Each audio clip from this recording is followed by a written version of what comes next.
Bonjour et bienvenue dans ce nouvel épisode du podcast Cœur de Mission. Bouclez vos ceintures, on vous emmène au Brésil. Entre doutes, Covid et sécheresse spirituelle, Mathilde a tenu bon grâce à la prière. Peu à peu, elle a trouvé sa place jusqu'à vivre une deuxième année de mission comme une année de grâce. Et c'est là, au cœur du Brésil, qu'une étape spirituelle viendra la bouleverser. Elle demandera la confirmation qu'elle vivra comme un nouveau départ. Bom dia, tudo bem? Ça, c'est la façon dont on dit bonjour. Bonjour, comment ça va en brésilien? Du coup, je m'appelle Mathilde. Je suis partie en mission avec Fidesco de 2019 à 2021 et j'ai été envoyée à Redenção, dans le nord du Brésil. J'avais un désir de mission assez profond de servir, de rencontrer, de changer de regard sur les gens, d'élargir mon regard, d'apprendre à ne pas juger, d'apprendre à aimer différemment.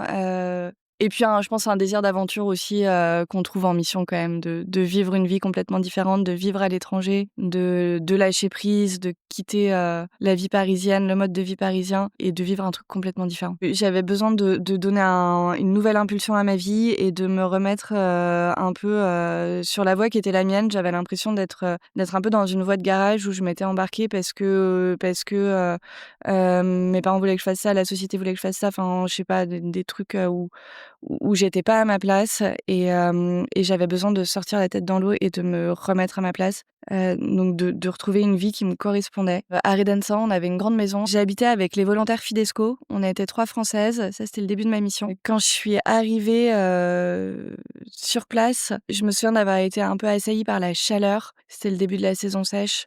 Et puis par toute la période où un peu Enfin, j'essaye de comprendre, mais je comprenais pas grand-chose. J'étais un peu dubitative, moi, au début. Je vais à la mission où donc je m'occupais d'une association de formation pour des jeunes mères enceintes des quartiers pauvres et on leur faisait coudre le trousseau de naissance du bébé. Donc on leur apprenait la couture et en même temps on faisait intervenir des infirmières, enfin pas mal de gens différents pour leur inculquer un peu les premiers soins au bébé, plus des notions de vie affective. On faisait aussi une petite formation un peu spirituelle et c'est vrai que ça avait un petit côté réunion Tupperware pour des ados de 16-17 ans enceintes et au début, je me souviens que mes premières impressions, c'était de me dire: «Oh, je sais pas trop, je suis pas sûre d'avoir fait le bon choix, je suis pas sûre d'être hyper à ma place». Il fait 50 degrés, j'avais du mal à trouver du sens à la mission sur mes premières semaines de mission, mes premiers mois de mission même et vraiment beaucoup, beaucoup, beaucoup de questions qui se sont réglées au fur et à mesure de la mission et à la fin, j'étais totalement sûre d'être à ma place et j'adorais cette mission. Il y a une scission énorme entre les 2 années de mission, c'est 2 années complètement différentes pour moi.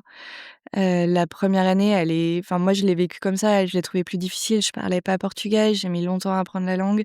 J'ai mis beaucoup de temps à comprendre le sens de la mission et j'ai mis du temps, mais ce qui est normal, à créer des liens avec les gens.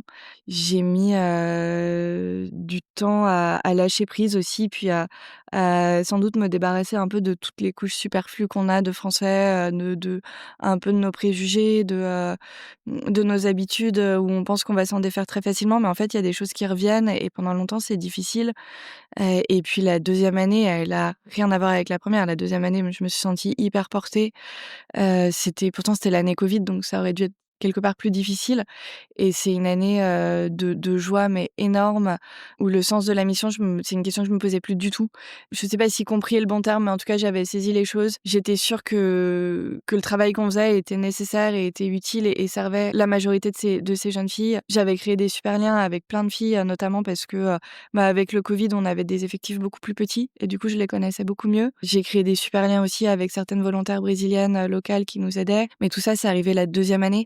Vraiment, il fallait une première année un peu de persévérance, de s'accrocher et la deuxième année, j'allais dire on porte du fruit, mais surtout on en reçoit mais puissance 1000 et du coup, c'est une année où moi j'étais hyper heureuse, hyper bien là où j'étais, au point que quand je voyais le terme de la mission arriver, c'était vraiment un peu la panique à bord de: «Oh, je suis pas du tout prête à revenir en France, là, je suis trop bien, j'adore ma vie en mission». Enfin, ma vie actuelle, la maison, c'est ma maison de mission, j'ai mes amis, j'ai vraiment ma petite vie, de mission, trop cool. Puis il me reste encore trop de choses à découvrir dans ce pays et puis en fait, même la mission, enfin, j'avais commencé à lancer des projets, je me voyais pas du tout m'arrêter là. Je me souviens de mes derniers mois de mission, donc du coup, j'avais décalé de 3 mois mon retour en France et puis les derniers mois, je me disais: «Ah, 2 ans, c'est super frustrant, en fait, faut rester 3 ans parce que c'est peut-être la troisième année que j'aurais vraiment parlé le portugais de manière complètement fluide. C'était complètement fluide au bout de 2 ans, mais la troisième, peut-être que j'aurais été vraiment bilingue parce que j'étais quand même pas vraiment bilingue. Et puis les liens que j'aurais créés, ils auraient été encore plus forts. Puis en fait, je me dis en même temps, 3 ans, le retour doit être horrible. Et puis il y a un moment, il faut être capable de revenir en France aussi parce que la mission, c'est pour un temps donné et il faut pas reporter plus. Et puis je pense que si on reste 3 ans, on se dit ça doit être 5 ans le moment idéal. Et en fait, c'est un peu toujours plus long. Mais 2 ans, vraiment pour le coup, au bout d'1 an de mission, j'aurais été hyper frustrée de revenir. J'aurais eu l'impression d'être, pas du tout allée au bout de ce que j'avais à vivre en mission, d'avoir porté peu de fruits, alors que la deuxième année, vraiment, c'est une année de grâce, quoi. C'est une trop belle année.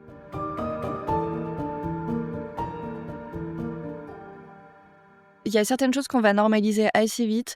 Il y a d'autres choses qui vont rester en point d'interrogation pendant tout le temps.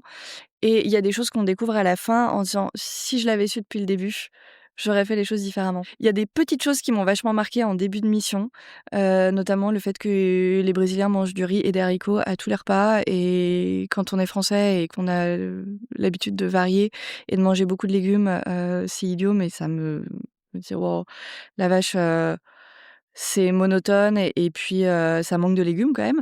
Hem Et puis en fin de mission, j'avais pris, 5 ou 7 kilos et je mangeais du riz et des haricots et je suis revenue en France et j'ai mangé du riz et des haricots aussi encore pendant quelques semaines et je trouvais ça cool parce qu'en fait, du coup, on n'avait pas besoin de se poser de questions sur qu'est-ce qu'on allait faire à bouffer et en fait, c'était plutôt sympa. Il y a une chose sur laquelle je me suis adaptée et qui m'a un peu fascinée, c'est les horaires. Les Brésiliens, il fait très chaud, donc ils vivent très tôt le matin. À 6h30, tout le monde est sur le pont. À 11h30, on déjeune et en revanche, ils vivent aussi un peu tard la nuit, donc ça, je sais pas comment ils font. Ils font un peu la sieste et moi, je suis vraiment pas du matin. J'ai beaucoup de mal à arriver au bureau avant 9h30 et pendant 2 ans de mission, à 6h15, 6h30, 7h maximum, j'étais debout. À 7h30 au plus tard, j'étais en train de travailler et j'ai découvert la joie du matin et ça, c'était complètement génial. Ça m'a pris un peu de temps au début. Au début, je voulais maintenir mes horaires françaises, puis assez vite, j'ai compris qu'en fait, ça marcherait jamais. Quand j'ai lâché prise, ça a été aussi un moment chouette parce qu'en fait, vivre au rythme du soleil, c'est hyper reposant. Moi, je travaillais pour une association locale qui s'appelle, Sonho Jimai, ça veut dire rêve de maman et on accueillait, des jeunes filles ou des jeunes femmes d'ailleurs, enceintes, dans des situations, un peu précaires. Souvent, soit elles étaient encore ados, donc très jeunes, soit c'était des mères célibataires, soit il y avait un enfant qui arrivait à un moment où il était pas du tout désiré. En tout cas, c'était des femmes qui avaient besoin d'un accompagnement pendant leur grossesse. On les accueillait du début de leur grossesse jusqu'aux 6 mois du bébé et elles venaient une fois par semaine, dans les locaux de l'association pour, un après-midi de 3 heures, de projet. On appelait ça le projet où elles cousaient donc le trousseau de naissance du bébé. Donc on leur apprenait à broder, à coudre, à faire du crochet, enfin pas mal de techniques de couture différentes. Et du coup, elles cousaient vraiment, des petits vêtements, des serviettes, des draps, des linges pour leur bébé. Elles avaient aussi des temps de formation avec des infirmières, on avait une avocate qui intervenait aussi sur les violences conjugales, sur les pensions alimentaires. On avait des partenariats avec, d'autres, associations chrétiennes en général, enfin de la paroisse, de l'église, notamment, la pastorale de l'enfance qui prenait la suite parfois pour suivre les enfants dans les quartiers, précaires et on avait un temps de prière avec elles et théoriquement, ça dépendait vraiment du nombre de filles qu'on suivait en même temps, mais on essayait de faire une visite à domicile chez chacune des filles de l'association, une fois pendant sa grossesse et une fois après son accouchement. Les visites, c'était hyper important parce que c'était un peu le moment, informel où on allait chez elles, les mains dans les poches, on venait pas pour leur apporter quelque chose, de préférence, et on venait vraiment pour discuter avec elles. Donc on discutait de leur grossesse, on discutait aussi de leur vie, de où est-ce qu'elles en étaient, dans leurs études, enfin, est-ce qu'elles avaient, terminé le collège, le lycée, est-ce qu'elles travaillaient? Quels étaient leurs projets de vie? Est-ce qu'elles étaient avec le papa du bébé? Est-ce qu'ils allaient les aider?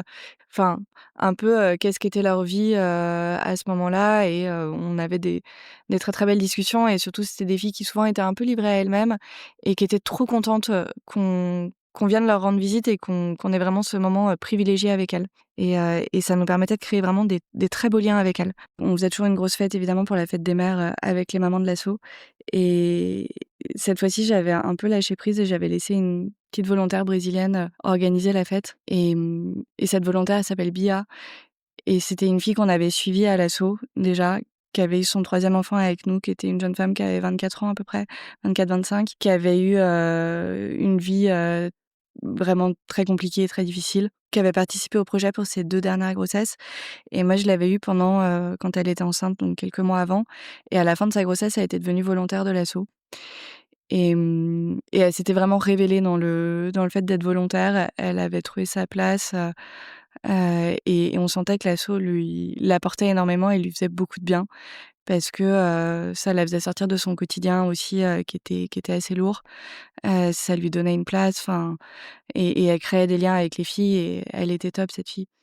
Et là, on prépare du coup la fête des mères ensemble et pour préparer la fête, je la retrouve chez elle le matin et on prépare, ensemble des petits cadeaux pour les filles et puis elle était en retard et puis elle était complètement stressée parce qu'elle voulait que tout soit nickel, elle était un peu perfectionniste et finalement on finit donc l'atelier commençait à 14h, on finit vers 13h30 et en même temps, on se pose chez elle par terre pour déjeuner et elle fait du riz et des haricots comme tout le monde fait et en fait, c'est vrai qu'en tant que volontaire Fidesco, on n'allait pas sou on allait souvent déjeuner chez les autres, mais pas souvent chez les filles de l'asso pour qui le riz pouvait quand même manquer assez souvent à table et là, on inversait complètement les rôles parce que c'était moi qui venais les mains vides et qui me faisais recevoir et ça a été un moment hyper fort pour elle et pour moi, en fait, totalement anecdotique mais hyper fort parce que ça l'a beaucoup touchée de m'inviter à sa table et moi aussi ça m'avait vachement touchée. J'avais déjeuné avec ses enfants, enfin ils étaient trop mignons et on avait passé tout ce moment-là ensemble et il y en a eu d'autres des moments comme ça, mais en général c'était moi qui apportais et là c'était complètement différent et ça a été un moment vraiment, très beau et puis ensuite on est allés, ensemble,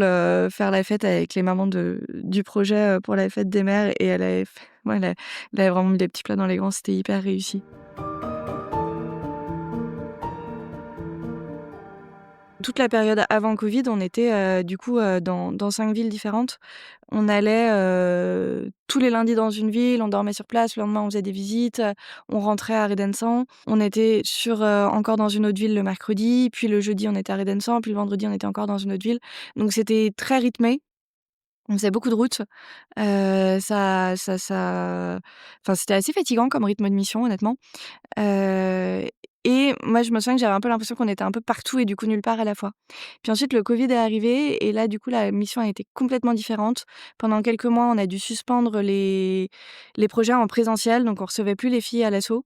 À un moment, on a complètement fermé et puis finalement, j'ai repris d'abord seule, puis ensuite, avec une volontaire brésilienne et ça a été une période vraiment géniale où, on a fait, bah, le comme tout le monde faisait, du télétravail, du projet à domicile. Du coup, on allait voir les filles, j'avais une voiture, on allait voir les filles à la maison, on leur apportait du tissu. On a monté des tutos couture avec des volontaires brésiliennes et à la maison, on découpait le tissu avec elles, on leur montrait un peu comment fallait faire, on leur prêtait du matériel. Quand elles avaient tout préparé, tout épinglé, cousu à la main, les choses, on revenait, on allait chercher le matériel, on l'apportait chez des volontaires brésiliennes, couturières qui faisaient les ourlets à la machine, qui récupéraient ce qu'elles avaient mal fait, qui rendaient un truc tout propre et puis on le rapportait chez les filles, et on maintenait un peu en plus un lien avec elles, avec des visites et tout et ça a duré, 3-4 mois à peu près. Et puis à partir de septembre 2020, on a relancé les projets en présentiel, dans 2-3 villes. Il y en avait une où on ouvrait, on fermait, ça dépendait des brésiliennes, de qui était là pour apporter un soutien, pour nous aider. Puisque du coup, à ce moment-là, j'étais d'abord avec une volontaire brésilienne, puis seule. Du coup, je lançais pas les projets toute seule, je faisais toujours avec des brésiliennes. Et là, ça a été un quotidien de mission très différent et très, très riche, puisque j'étais que à Redensant et Conceição, parfois à Rio Maria et avec une 10-15 filles à l'asso à chaque fois. Donc, bah, l'association, l'atelier de couture 2 à 3 jours par semaine max et le reste du temps des visites à domicile et ça m'a permis de vraiment connaître les filles, d'avoir une équipe de volontaires aussi un peu plus petite, puisque du coup, il y avait beaucoup de volontaires de bénévoles brésiliennes qui étaient un peu âgées et qui pendant tout le temps de Covid sont restées chez elles vraiment sans sortir de chez elles et donc qui voulaient plus venir et là, avec des plus petits effectifs, ça a été un moment finalement vraiment hyper, hyper riche où, j'ai vraiment connu, mes bénévoles brésiliennes, vraiment connu les filles que j'encadrais et trop bien et du coup, je m'étais dit, en fait, tout ce temps de Covid où la question de revenir en France s'était posée, où, la question de: «Mon Dieu, mais est-ce que je vais réussir à enfin, est-ce que ça va être possible de relancer une mission ou est-ce que je vais me retrouver pendant des mois à rien faire et finalement à rentrer en France avec un peu un sentiment d'échec?» de, bah, je reviens parce que ça fait 2 mois que je suis sur place et que je fais rien. Ça s'est pas du tout passé comme ça. En fait, on a relancé l'assaut et la deuxième année a été, absolument géniale et hyper porteuse et moi l'année la plus belle de mes 2 années de mission, vraiment de très, très loin. Et ça a été une de mes grandes, leçons de mission aussi, c'est qu'on part avec, une mission, sur le papier, qui est, assez carrée sur le papier. On part aussi avec tous nos fantasmes d'avant-mission de, «Bon, bah, ma mission, elle sera comme ci, comme ci, comme ça. Bon, bah, j'ai vu le petit film de la mission, j'ai discuté avec des anciennes volontaires, je visualise, quoi, je sais à peu près à quoi m'attendre» et en fait, c'est pas du tout ça. Déjà, en arrivant sur place, c'était pas vraiment ce que j'avais enfin, c'était pas trop ce que j'avais imaginé et pas forcément trop ce que j'attendais et du coup, fallait une première fois s'adapter et puis ensuite, il y a cette espèce de tsunami du Covid où tout s'arrête, où toutes les cartes sont abattues et il faut se réinventer encore une fois, avec plein de questionnements, avec plein de remises en question. Ce moment où on arrive à rebondir et à repartir en c'est ça, enfin, ça a été le plus beau moment de la mission quand même. C'était hyper riche, hyper chouette.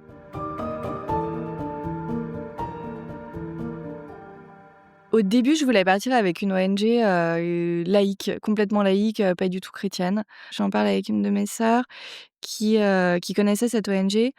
C'est, celle avec laquelle je voulais partir, c'était une ONG qui fait donc de la réinsertion de jeunes dans les bidonvilles d'Asie. Et du coup, j'avais lu le livre de Lucie Torine, qui est une ancienne, volontaire Fidesco, qui m'avait beaucoup touchée et j'appelle, une amie de ma sœur qui est partie aussi avec Fidesco, qui était revenue depuis pas très longtemps, quand moi je me posais la question de partir en mission. Et parmi les questions qu'elle m'a posées, moi, il y avait 2 choses qu'elle m'avait dites qui m'avaient marquée. Elle m'avait dit donc j'avais mon idée de mission, un peu prédéterminée dans ma tête, de, je pars en Asie, je vais faire de l'insertion de jeunes. Ça colle bien avec, là où je me verrais probablement en revenant de mission, donc de bosser plus au contact des jeunes, de faire de la réinsertion ou, enfin, en tout cas de travailler dans cet univers-là. J'avais cette idée de mission un peu définie et Agathe, que j'appelle, me pose 2 questions qui me travaillent après pendant les jours qui suivent. La première, c'était: «Est-ce que tu veux partir 1 ou 2 ans?» et je lui dis: «Bah, ça, c'est pas encore déterminé, mais a priori 1 an, voire même 6 mois, quoi», parce que bon, je vais pas non plus faire une énorme pause dans ma carrière, faut pas exagérer. Elle me dit: «Non, non, pars 2 ans», elle est hyper convaincante et je l'écoute et quand je raccroche, pour le coup, immédiatement, c'est évident et je me dis: «Ouais, c'est 2 ans». Quitte à tout lâcher, en fait, il faut tout lâcher pour 2 ans. Et la deuxième question qu'elle me pose, c'est, «Est-ce que tu veux partir avec, une ONG qui est chrétienne ou pas?» Parce que LP4A donc n'est pas, du tout chrétien et tu seras avec, des volontaires, qui ont pas du tout la foi et ce sera un peu un non-sujet. Et elle me dit: «Bah, moi, j'étais avec Fidesco, on était dans une mission, avec quelques volontaires Fidesco et puis des volontaires qui l'étaient pas et du coup, parfois, il y avait un petit décalage, mais en même temps, on vivait ça, enfin, on avait trouvé un équilibre, il me semble». Et sur le coup, je lui dis: «Non, non, pour moi, aucune importance, de toute façon, je crois que, bon, j'ai plus la foi donc non, j'ai pas besoin de ça». Et elle me dit: «OK, très bien».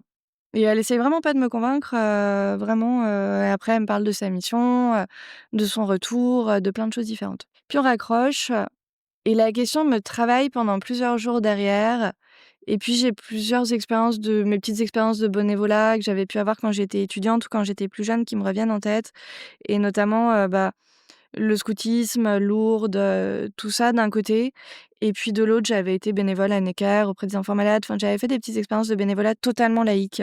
Plus je réfléchissais, plus je me disais, en fait, parfois dans mon bénévolat laïque, il manquait une dimension, il manquait quelque chose. En fait, justement, peut-être que partir avec une ONG catholique, ce sera le moment de mettre les choses au clair là-dessus. Donc je fais le choix de partir avec une ONG catho, je fais mes préparations, avec Fidesco où pendant les sessions de discernement et la session d'envoi, quand même, il y avait une vie de prière assez intense et je continuais à me poser la question en me disant: «C'est peut-être trop pour moi». J'arrive sur mon lieu de mission, et je me dis très vite: «C'est beaucoup trop pour moi», et première année, premier mois, j'avais plutôt une posture de rejet. On était régulièrement prises pour des sœurs, enfin, on nous demandait beaucoup, d'être présentes, aux événements de l'église, enfin, il y avait vraiment une vie, de foi assez importante et moi je sature pas mal et puis finalement le Covid arrive, je me retrouve, à moitié confinée, chez le partenaire Fidesco qui est l'évêque local, à enregistrer, des messes 2 fois par jour, vraiment pas du tout la mission, pour laquelle j'étais partie. Moment assez dur honnêtement. Et puis, moment spirituellement très, très aride. Et fin du mois d'avril, 2020, La question de rester ou de repartir se repose vraiment, le partenaire me la pose directement, genre: «Il faut que tu prennes une décision, tu prends une décision, tu restes, tu repars, tout le monde est parti, qu'est-ce que tu fais?» Et à ce moment-là, je rentre chez moi à Ridensan, dans ma maison, la maison des volontaires Fidesco, où du coup j'étais toute seule et je fais un peu le bilan de mon année de mission et je me dis: «Oh là là, si je rentre aujourd'hui en France, si je retourne en France aujourd'hui, c'est vraiment un gros échec» et notamment spirituellement, c'est clair que si je retourne en France, je remets pas les pieds dans une église pendant des mois et terminé, quoi. Et là-dessus aussi, je me dis: «C'est vraiment un échec» et j'étais seule à la maison et puis je prends des conseils, assez peu, mais quand même quelques-uns, et j'entends des sons de cloche différents. «Reviens en France, reste en mission, y a rien à faire en France, on est confinés, c'est horrible». Donc gros moment de blues quand même et là, dans ce moment de déprime, je me dis qu'en fait, la seule chose à laquelle je peux me raccrocher finalement, c'est quand même la prière. Même si j'ai plus du tout la foi et du coup, je prends des temps de prière où je confie tout ça et puis, je vois aussi dans les gens qui m'entourent au Brésil que ceux qui ont la foi, ils sont quand même vraiment portés par quelque chose et qu'ils ont beaucoup de chance quand même parce que, bah, leur vie est plus facile en ayant la foi quelque part. Il y a, une confiance, dans la suite, une confiance dans les choix, quelque chose que moi j'ai pas du tout parce que je suis vraiment dans le doute permanent. Je suis au bout d'1 an de mission et je suis toujours à me poser la question de rester ou de repartir et vraiment tout ça est très frustrant.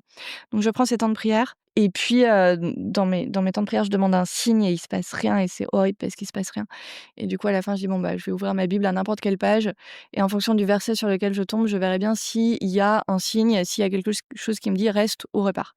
Et le premier verset sur lequel je tombe, de mémoire, il disait: «Tu ne reverras jamais le pays de ton père». Je me dis: «Waouh, la vache, c'est hyper violent, mais au moins ça a le mérite d'être clair». Et du coup, là, je lâche prise et je me dis: «J'arrête de me poser 10 000 questions».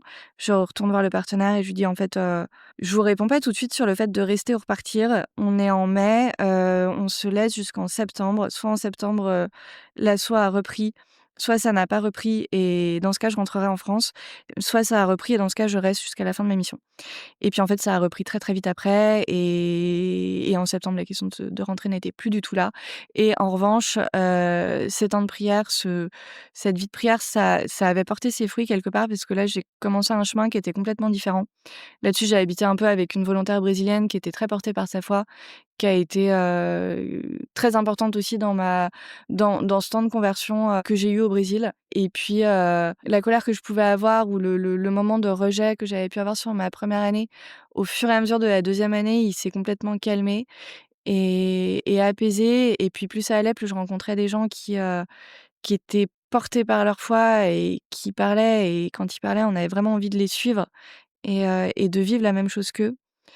Puis j'avais rencontré les volontaires de Salvador Fidesco, qui pareil, enfin pas pareil parce qu'on a chacun notre vie de foi, mais je me souviens qu'il m'avait dit qu'il avait eu exactement la même réflexion en se disant: «La vache, ceux qui ont cette foi, ils ont quand même une chance, ils sont portés par quelque chose, vraiment c'est une chance, c'est d'une richesse». Me dire: «Ouais, c'est vrai, eux aussi ils se disent ça et ils ont raison». Dans les derniers mois de ma mission, j'ai demandé à être confirmée et j'ai fait ma confirmation, à Conceição dans la cathédrale, où j'avais été confinée en avril et où ça avait été dur, 1 an avant et entourée par, les meilleurs copains de là-bas avec un parrain brésilien, confirmé par l'évêque que je connaissais très bien et enfin où vraiment les toute seule, les choses prenaient, beaucoup de sens et c'est vrai que la vie spirituelle a été un des aspects de ma vie où je me suis dit: «Il y a l'avant et il y a l'après et la mission, c'est un nouveau départ». Merci Mathilde de nous avoir fait voyager au cœur de ta mission. Ton témoignage nous rappelle que même au milieu des doutes, la prière porte et que la mission peut être un nouveau départ. Si ce témoignage vous a touché, n'hésitez pas à le partager, à vous abonner et à suivre Fidesco sur les réseaux sociaux. Et si vous aussi vous sentez l'appel de la mission, retrouvez toutes les infos sur fidesco.fr/partir. On se retrouve le mois prochain pour un nouvel épisode de Cœur de Mission, et cette fois-ci, direction Madagascar. À bientôt!